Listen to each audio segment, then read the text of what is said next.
Welcome back to Forge Debates 2018. I am here with the presidential candidates. Again, we're going to jump right into it. So my first question is for Andrew. When you refer in your manifesto to fight for gender irrelevance, what do you mean by that? Can you just be a bit more specific? So, take the example of employing someone. Someone's gender, extended sexuality as well, should be irrelevant. It's a detail about someone that only really comes into play with some level for social interactions, and social interactions of the romantic kind and anything leading to and around procreation and child rearing, of which the SU has no relevance to other than a suitable meeting place for said people to meet and the rest to be history. So I think the Students' Union should treat the sex and gender of a person as completely irrelevant to everything, and yeah, not have it on forms, not be a requirement, not to have specified gendered shortlists. Does it need any further elaboration? Yeah, just a bit. So, with referring to this kind of quotas and shortlists that you find in many societies, a lot of people would argue that these actually give people an opportunity who otherwise come from what they would see as a disadvantaged background. Would you agree with that? I would strongly disagree with them because they are equally discriminating against and removing opportunities from other people, and therefore discriminating against people. And it is the soft bigotry of low expectations, and instead everyone should be treated equally on a level playing field and let everyone's merits, no matter who they are, stand them above the rest. But society and also the student union aren't necessarily a level playing field. So to sort of put on to this idea that everyone's exactly the same and we all start from the same level is completely untrue. People are not all the same, but we should treat each other equally. But if society is disadvantaged, then that's the thing. I feel like that's what you're not understanding. I struggle to see how someone can be disadvantaged in a society other than individuals being cliquey. The gender pay gap's a very good example of how people are disadvantaged. There's the gender pay gap, largely, not entirely, can be explained by people working in different professions and different positions being different paid, and it's also reversed the other way for people under 30. Women are paid more under 30 than men. There's also studies into motivation on people working and found that when single and without children, women tend to work harder than men, and then once married and once have children, men tend to work harder than women, and women tend to have a better work-life balance, which also, as you get older, you go up pay scales. So I feel like we're getting caught in the gender pay gap a bit here. Elliot, did you have something that you wanted to say? I was just going to say, do you not see how in society different groups are coming from a background where they are inherently disadvantaged? For example, LGBT people, BME people, people with disabilities. Do you not think that that isn't an even playing ground, and that to make it an even playing ground, you do have to lift certain groups of people up to make it equal? Are you suggesting that by being LGBT or BME, you're inherently lesser than everyone else? Or no, can you I'm point saying that that's how society generally treats those people. Which is why I think that we should treat everyone equally. That's what I'm standing for, treating people equally, but not special treatment. But treating people equally requires things that, like these quotas, like gender quotas, because that's why we need them. Because, for example, with women, they have historically been discriminated against, and they have historically not been able to get in the same positions as men have. So we do need these quotas to make sure that women are being equally represented now. There should be an equal amount of open doors, and the doors open just as widely for everyone. So just to chip in a bit here, because I feel like we're going to get a bit off track. Statistics come out recently. Obviously, we're very fortunate to have 3 women standing for president, which is more than the past. I mean, the past 3 years had one woman each year. I think that the She Should Run campaign is a huge part of that. Do you not think that maybe this, even if you're not getting to removing quotas altogether, that some awareness does need to be raised to encourage women to have that equal opportunity, if that makes sense. I have nothing against campaigns trying to encourage people to stand for something. However, I disagree entirely if it was only open to women, or there was some sort of gatekeeper that said, right, for every 2 female applicants, we're only letting 1. However, there's no one proposing it, so it's not an issue. We'll move on then. Fair enough. So, Theo, next. Hello. So, in the nicest possible way, are you a joke candidate or like a real candidate? Just because, hear me out. Your manifesto points, fairly straightforward stuff. Support mature students, supporting the UCU strike. Leave the UK. Greater transparency for how the SU spends their money. But then your first policy about the SU seceding from the UK to join the European Union and become a member state of the UN. Yeah, what about it? It's completely serious. Okay, so like, there's 2 ways this could go. It's either a joke, and in which case it's fair enough, but the rest of your policies are serious. I think I can probably abate your concerns here. Why don't I tell you why it's completely constitutional? Go on. In our very lengthy SU constitution, it makes clear that the SU can join with or associate with charities and, quote, other bodies. Other bodies is ambiguous. The definition of an ambiguity in our constitution is decided by the standing president.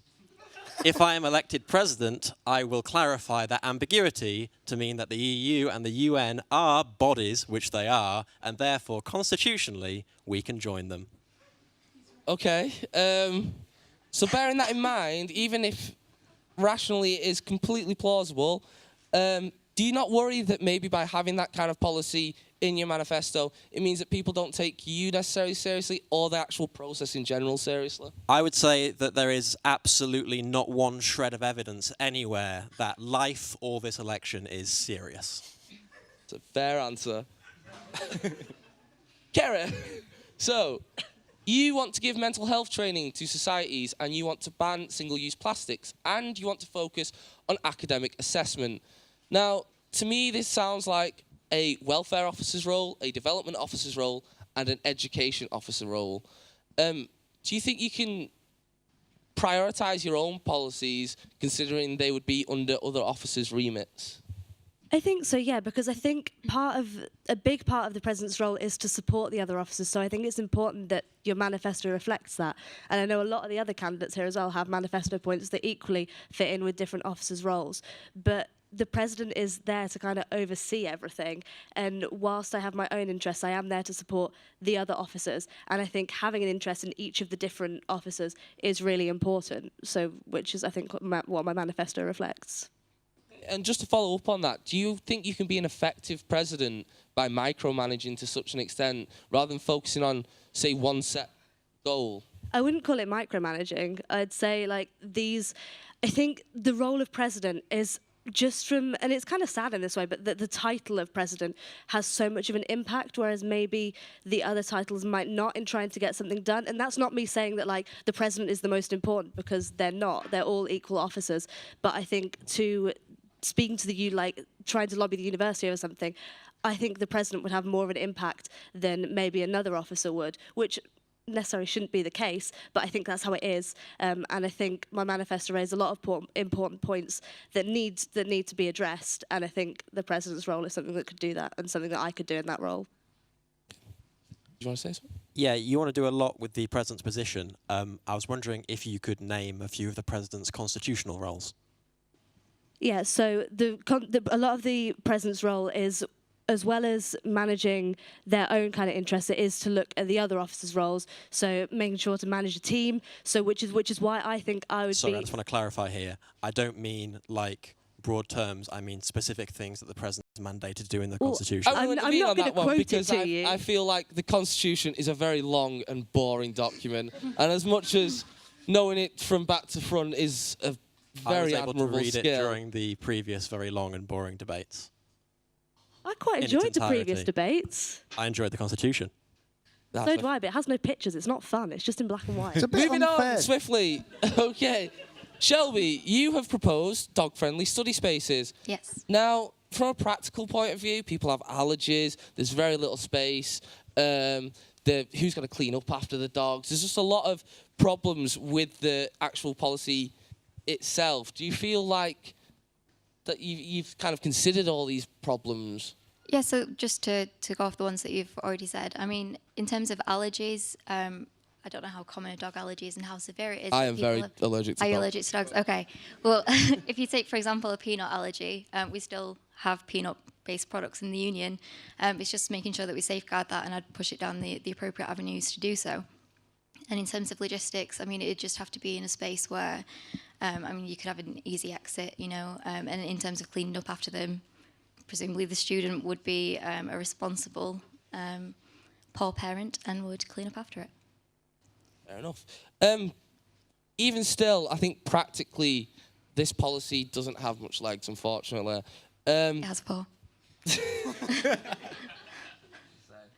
Do you not maybe think that you've just put this policy in because people like dogs?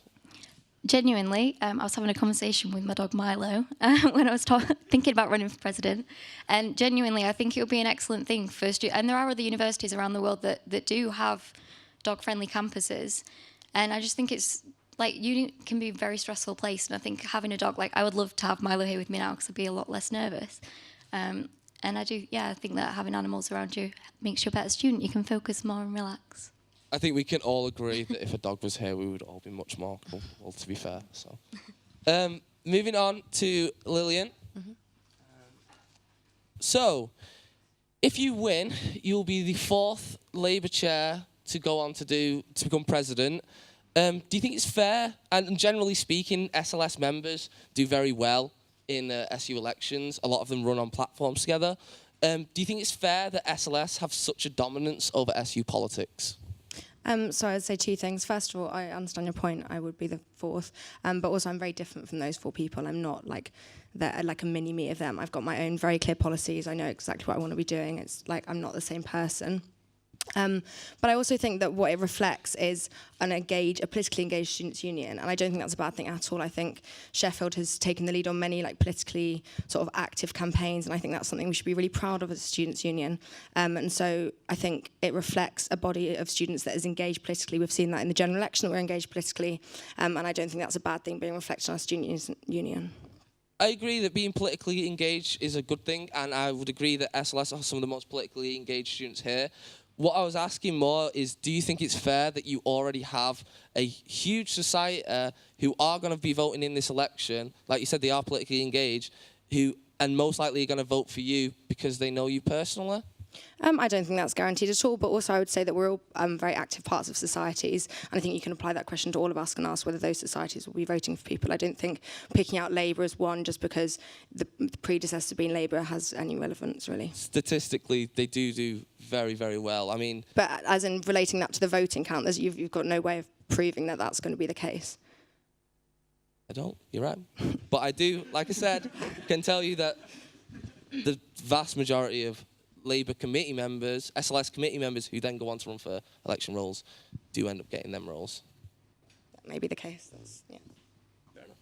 So, moving on from that, we talked to students a lot about what their opinions were on kind of SU politics and the elections in general, and the common trends that came up were things like cliquey, it's a popularity contest, it's, you know, you scratch my back, I scratch yours.